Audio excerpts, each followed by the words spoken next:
It is Wednesday, L'Seder Shlach Lechu, Chuf Hai Sivan Tov Shiyam Pai Vov, June 10th, 2026. My name is Gershy Schwarcz, and I'm your host with the news of the last 24 hours on Edge. Your daily report of the news of the last 24 hours, powered by Yiddish24, provided to you by The Click. Trump said that Iran will be hit hard today. Also, did he say that the United States of America is the one who controls the Strait of Hormuz and not Iran. In the Middle East, Iran launched attacks on American military bases in Jordan, Kuwait, and Bahrain. The conflict restarted after Trump blamed Iran, like I said yesterday on Edge, for shooting down a U.S. helicopter near the Strait of Hormuz. And afterwards, obviously, Trump attacked them back. And NASA announced a new space mission where they'll send people on the moon. Today, the news is presented to you by Kosher Skinny Shot. Kosher Skinny Shot, 845-456-8924. Again, the number is 845-456-8924. Now, you can enter to win a free giveaway only over 18 and no purchase required by calling my number on 845-671-1775, press 5, and say Kosher Skinny Shot on Edge. Again, 845-671-1775, press 5, say your name, telephone number, and Kosher Skinny Shot on Edge, and you will be entering to win 1 free month with Kosher Skinny Shot. Now, prescription required, compound medications are not FDA approved, and results may vary, so consult your doctor. Full safety information available with Kosher Skinny Shot. Breaking news. A criminal migrant from Sudan stabbed a man in Belfast, Northern Ireland, Monday night. A man who should have never been allowed into the country. He came in through the asylum system 3 years ago, and he was let stay. Now, first he threatened to kill a health worker, an NHS health worker, and then he attacked Stephen Ogilvie, who is a 42-year-old man who was his victim, unprovoked. He's now in the hospital in serious condition. The court heard from a witness that the man never lost an eye. People nearby who saw this in action jumped in, stopped him by hitting him in his head with something, and held him down until police arrested him. Today, a judge refused to bail him out. His name is Hadi Aloidid. Hadi Aloidid, he's a Sudani, and he is charged with attempted murder. He even said that he killed a man, and he said he will kill more. After a video of the attack went viral, riots broke out across Northern Ireland on Tuesday night. They burnt buses and vans and cars and houses, said where migrants live. Masked men marched through towns, smashed windows, and set fires to homes, cars, and stores owned by migrants, including a supermarket and a Turkish barbershop. Police, firefighters had to rescue families from burning homes. It was terrible. On edge of Belfast, protesters set up a roadblock next to a sign that said, "Stop the boats." Elon Musk shared posts about the attack and wrote, "Only by protesting repeatedly and loudly will there be any change." Protests also broke out in cities across the United Kingdom on Tuesday night. The crowd were angry about the Belfast stabbing, and as well as the recent murder of Henry Nowak, which set off riots in Southampton last week. Nowak was killed by a Sikh man, Sikh is a religion, using a religious sword, and he blamed him for being racist while he stabbed him to death, and the police handcuffed him while he was already dying. In Liverpool, protesters gathered in front of a hotel used for migrants, and they chased food delivery drivers, threw their backpacks on the ground, and told them to get back on the small boats used by migrants and get back home. Following the murder, UK Justice Secretary Zabana Mahmood announced that she will not stop Sikhs from carrying, that's what they're called, Sikh, carrying their traditional swords for religious reasons. And I said already, I don't know if you remember, not too long ago when I reported this news here on Edge, that, they're carrying weapons, Soon you'll see these other guys walking around with machine guns saying, well, it's a religious purpose. For religious reasons, we're carrying the machine guns. You got to let us. What a joke. And she said following a religion is very different from committing a crime. Oh, yeah. We see that nowadays very clearly. Iran fired missiles and drones at American military bases in Jordan and Kuwait and Bahrain early morning. All three countries said that they shut down almost everything and no American troops were hurt. Iran's Revolutionary Guards, the RGC, launched the attacks to hit back. The fighting started on Tuesday when President Donald J. Trump made a major announcement. He said Iran shut down the United States Apache helicopter near the Strait of Hormuz. 2 pilots were pulled from the water by a robot boat with nobody on board, cameras, and the first rescue of its kind in American military history. On Truth Social, Trump posted, There were 2 pilots involved. Both are safe and uninjured. Nevertheless, the United States must, of necessity, respond to this attack. So, the US military spent 4 hours bombing nearly 20 Iranian targets. They hit air defense systems and radar sites along the coast. In response, Iran fired long-range missiles at the American Al-Azraq base in Jordan, and they were specifically trying to hit the buildings that hold US F-35 fighter jets. They didn't manage.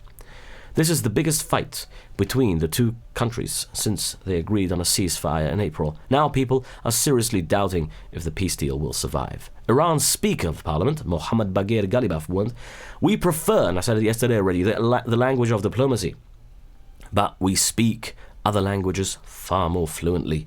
Break your commitments and we'll switch to what we speak best. And he ended with this line, "You ride the horses you saddle." This morning, Trump answered on Truth Social. He wrote, "Iran's military is a complete and total mess. Much of it, like their navy and air force, doesn't even exist anymore. They have been completely defeated. Iran is all talk and no action. The bully of the Middle East is dead," he wrote. "They've taken too long to negotiate a deal that would have been great for them. Now they will have to pay the price." Half an hour later, he posted again, attacking the media for not reporting how strong the American naval blockade on Iran is. He called it the most successful blockade in the history of naval warfare. He wrote, in big caps, "Nothing gets through unless we want it to. It is a steel wall." He wrote, "Iran is doing zero business, not paying their military or any of their bills, and quickly becoming a failed nation," big caps. "Lots of oil is getting out." He also made a sarcastic remark ending with, "Praise be to Allah."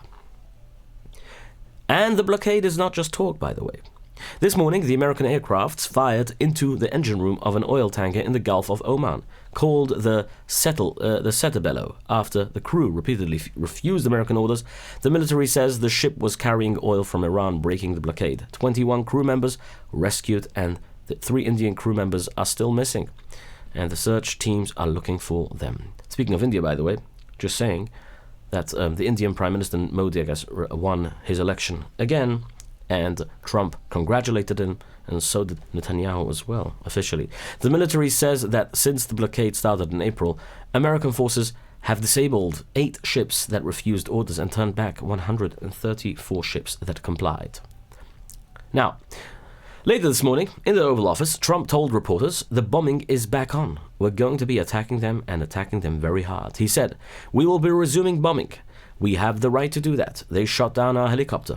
Also, he gave a wild detail about the helicopter. An Iranian drone got lodged in the aircraft and never exploded. The pilots brought the helicopter down with the drone still stuck inside. On the deal, Trump said, we were really close to a deal, but they keep tapping us along and they keep playing us for basically losers because, you know what, they dealt with some very stupid presidents until now." He said he still wants a deal that's meaningful and works, and revealed that he once gave Iran a break at Pakistan's request. Then Trump dropped a surprise. Calm down between now when the war is over? Yes. It's coming down. I know you can't. It's going to come down like a rock. And again, we're taking out millions, which I'm just announcing today for the first time. But we've been taking out millions of barrels of oil. Millions of barrels. Every night we took out oil. But now I'm going to tell you because they just figured it out. So now that they figured it out, I can tell you. It was very hard for me. I wanted to say it so badly, but it was... Anyway, he announced for the first time that America has been secretly seizing Iran's oil night after night. He said, "We took 22 ships the other night, late at night, with no lights because they have no radar." On oil prices, well, he says when the war is over, it's coming down. Like that he did. It's going to come down like a rock. We've been taking out millions and millions and millions of barrels of oil. Millions of barrels. Every night we took out oil. But now I'm going to tell you because Iran just figured it out, he says. It was very hard for me. I didn't want to ruin it. That's why it's at $85, $90 a barrel instead of $250 a barrel. He added, We have the greatest military in the world, the toughest military in the world. A few hours later, Trump made it official on Truth Social. He wrote, "Last month, I directed our great U.S. military to execute a secret mission to support oil tankers and other commercial ships through the Strait of Hormuz. Today, I'm pleased to announce that this effort has resulted in more than 100 million barrels of oil making its way through the strait and into open markets. More than 200 commercial ships have safely traveled through the strait." And he finished with this. "The United States of America controls the Strait of Hormuz, not Iran. Their military is defeated," he says, "and their economy is lost. It's over for Iran." After his remarks, oil was actually trading closer to 90. Trump also said he may order new strikes on Iran's power plants and bridges. Iran's military spokesperson Abu al-Fazi Shragi, or Shekarchi, answered back. Every time Trump speaks, Iran delivers a stronger response. And that will continue, he claims. America is no longer the superpower it once was. Now reports are going around that this time it will be Netanyahu calling Trump and asking him to hold back the strikes against Iran. One more on Iran. The board of the IAEA, the United Nations Nuclear Watchdog, passed a resolution demanding that Iran declare all of its remaining enriched uranium and let inspectors in to verify everything. Diplomats called the demand essential and urgent. That's a new thing. Let's talk about kosher, skinny shot, and why. You need to understand something. When it comes to health, health-minded people usually know this already, that, it helps you be refreshed, energized, and happy in general. Today people struggle with mental illnesses, and part of the reason is the food we eat, the intake. So here is the deal. Kosher, skinny shot. Now, the claims I'm making are based off their website and the information that they provided to me. They can guide you through this, and I'm not telling you things that I'm making up. This is things that they said. Now, I need to point out to you something. It's over 18. Obviously, prescription required. You have to ask your doctor for information. Things that I'm telling you right now. It's very important that you remember this. And of course, it's medication, compound medication that's not FDA approved, usually means that you have to ask your doctor and also get it over. You can't just get it over the counter. So, ask Kosher Skin Shot for more safety information, and obviously you can call them today on 845-456-8924. Again, the number is 845-456-8924, and leave your name and telephone number on my number when you call, and no purchase required, by the way, when you call 845-671-1775 and press 5 and leave your name and telephone number and say Kosher Skinny Shot on Edge. Again, the number is 845-671-1775. Kosher Skinny Shot on Edge. You press 5 after that. Okay. Remember to press 5. People forget that usually. Here is a strange story out of Israel. Israel's Khan News, quoting an Iranian link network, reports that $3 billion was flown from Abu Dhabi to Tehran on a private Boeing 737. It's a lot of money. Supposedly part of a quiet deal for Iran to stop direct attacks on Israel. Here is what we know is real. The plane itself, a UAE Royal jet, did fly from Abu Dhabi and land in Tehran, while Iran's airspace was closed to all regular flights, and a senior Emirati delegation was in Tehran at the same time. But the $3 billion, that claim comes only from an Iranian-linked outlet. No American, Emirati, or Qatari officials have confirmed this. And this is not confirmed yet. So, in Israel, new polls show that most Israelis do not want to end the war with Iran. And they want to continue. They're also losing trust in President Trump and Prime Minister Benjamin Netanyahu. Trump himself is publicly wondering about Netanyahu's future and his long career. He said, "I don't know. He's had an amazing career. Does he want to continue? Because, he's a wartime prime minister. We will very shortly win the war one way or the other. And he's a wartime prime minister," he says. Karim Khan, the ICC prosecutor who issued the arrest warrant for Netanyahu, has now been suspended. United Nations investigation found evidence of serious criminal misconduct. Khan says it's completely untrue, and the court's 125 member states will now have to vote on whether to remove him for good. France imposed sanctions and an entry ban on Finance Minister Bezalel Smotrich and other Israeli figures over their stance on Gaza, West Bank. Britain, Australia, New Zealand, and Canada are joining the fight, ramping up diplomatic pressure on Israel's current government.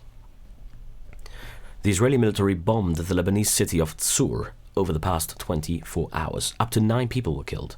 Before the attack, Israel ordered people to leave the area, including the Christian neighborhood in the city. Iran said it could start fighting again if attacks on Hezbollah do not stop. In a separate event, the Israeli Defense Forces shot down a Hezbollah rocket. That rocket was fired at troops working inside southern Lebanon. A senior Hezbollah commander was also killed. So far, they've killed 20 Hezbollah terrorists. Now, he's known, this guy, as Wissam Abu Riyada, and he died in a drone strike in Ansaria, it's called Ansaria, in Lebanon's Sidon district. Israeli military police are looking into a deadly shooting in Hebron. The shooting happened last Friday. This week, an Israeli left-wing group called B'Tselem released a video that shows a very different story than what the military first said. The video seems to show the exact moment an Israeli soldier shot at a family's car. The gunfire killed a 7-month-old Palestinian baby. The video shows the father holding the child and trying to stop the bleeding from the head. At first, the military said that the soldier fired because the car was speeding towards the troops. Now investigators want to know why the soldier drove away from the scene right after the shooting happened. What a terrible tragedy. Meanwhile, talks over Gaza are stuck in Egypt, in Mitzrayim. Terror groups refuse to give up their weapons, obviously. Disarming Hamas is the final block.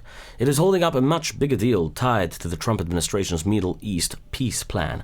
Egypt, Qatar and Turkey want to start rebuilding Gaza right away, but reports from the talks are mixed up. Hamas claims the talks are moving fast. Palestinian officials say the two sides still want completely different things, and that Israel must make the next move, obviously.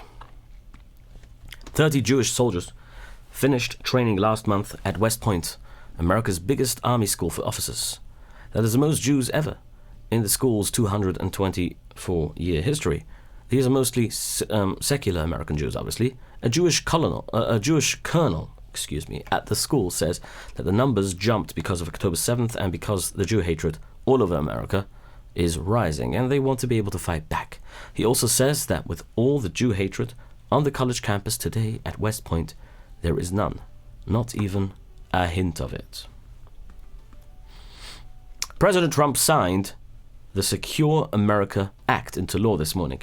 In the Oval Office, he said, "I'm thrilled to sign the Secure America Act to immediately and fully fund the Department of Homeland Security through the end of my term. The law funds ICE, the Federal Immigration Police, obviously, and Border Patrol, or NICE, the National Federal Immigration Border Patrol, and the House passed it Tuesday by just 2 votes.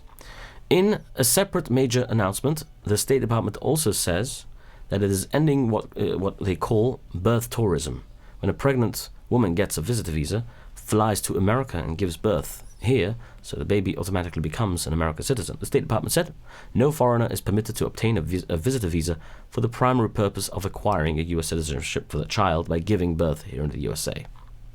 And Secretary of War Pete Hegseth says a major announcement on Venezuela is coming very soon, involving groups America has named as terror organizations. No details yet. Maine Democrats, that's an M-A-I-N-E, Democrats just picked their nominee for the United States Senate. Graham Planter easily won the vote on Tuesday night with about 72% of the ballots. But his campaign faced massive scandals, obviously. People found out that he covered up a tattoo linked to Nazis. And there are also reports that he acted aggressively towards minorities. He was accused of hating Jews after he claimed the pro-Israel group AIPAC controls politics. Many political leaders asked him to quit so a better candidate could run, but Planter refused. Planter will now face 5-term Republican Senator Susan Collins. She won her primary without anyone running against her, obviously. We'll see what happens. In Washington, Southern Poverty Law Center leader Brian Fair faced tough questions today. House Judiciary Chairman Jim Jordan pressed him on whether his organization secretly funded radical groups, but Fair didn't give a clear answer. Representative Brandon Gill also grilled him on the Maine Senate race, specifically questioning if Fair was being honest about his knowledge of candidate Graham Planter's Nazi-linked tattoo. South Carolina's primaries were big news on Tuesday. Lieutenant Governor Pamela Yvette, Trump's choice for governor, is heading to a runoff against Attorney General Alan Wilson. Meanwhile, Representative Nancy Mace lost big, finishing 5th in place. She lost Trump's support after she pushed to release the Jeffrey Epstein file. A reporter asked Trump today if Israel and Turkey could end up in a war. Well, Trump said, "I like Erdogan a lot. He's a strong person. I don't know," he said. "I don't think it will ever happen with Turkey as long as I'm president," he says, "because Erdogan respects me and I respect him." Meanwhile, in Turkey itself, the interior minister said his dreams of governing Jerusalem, even if only for one day. A former Air Canada pilot, 59-year-old Jeffrey Wall, was arrested after flying without proper licenses. Police say he used fake documents to captain over 900 flights between 2009 and 2025. While he held basic license, a pilot license, he lacked the certification from major airline flights and now faces multiple fraud charges. NASA named the 4 astronauts for its next big moon program flight called Artemis 3. Launching in late 2027, the crew will practice what you could call a space handshake, docking the Orion spacecraft with ships built by SpaceX, Blue Origin close to Earth. Now, that handshake is the skill America needs before the real prize, landing near the moon's south pole, planned for 2028. And one more thing before we go. Tomorrow is the Soccer World Cup. Football, the European football, kicks off tomorrow, hosted for the first time by 3 countries at once, the United States of America, Canada, and Mexico. The biggest sporting event on Earth, right here on American soil. And Iran's team is also here, like you heard yesterday.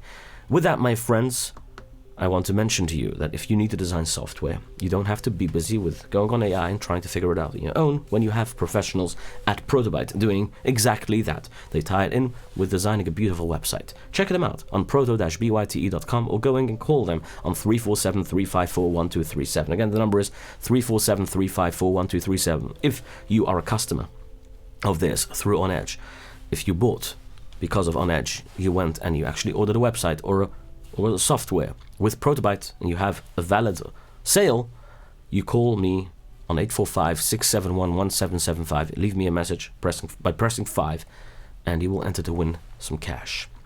Anyone who does that, anyone who buys, even with the next one, YS Capital Group on 718-831-2168. Again, the number is 718-831-2168. Why do you need the middleman when you have the direct lender? He's right there. He's got the money. Just, you need to borrow some money, millions, however much you need actually for a building. Call them on 718-831-2168. Arrive Express 845-622-1111. And Arrive Express in Monroe, Palm Spring, actually is 845-254-1111. And also don't forget to join the Click bot, click613.com. If you're a gabbai, register yourself right now on click613.com. If you're a business, register yourself for free. Why not? WhatsApp is 848-480-8677. Again, the number is 848-480-8677. And that's it for today, my friends. Have yourselves a wonderful day. Your daily report of the news of the last 24 hours, powered by Yiddish24, provided to you by The Click.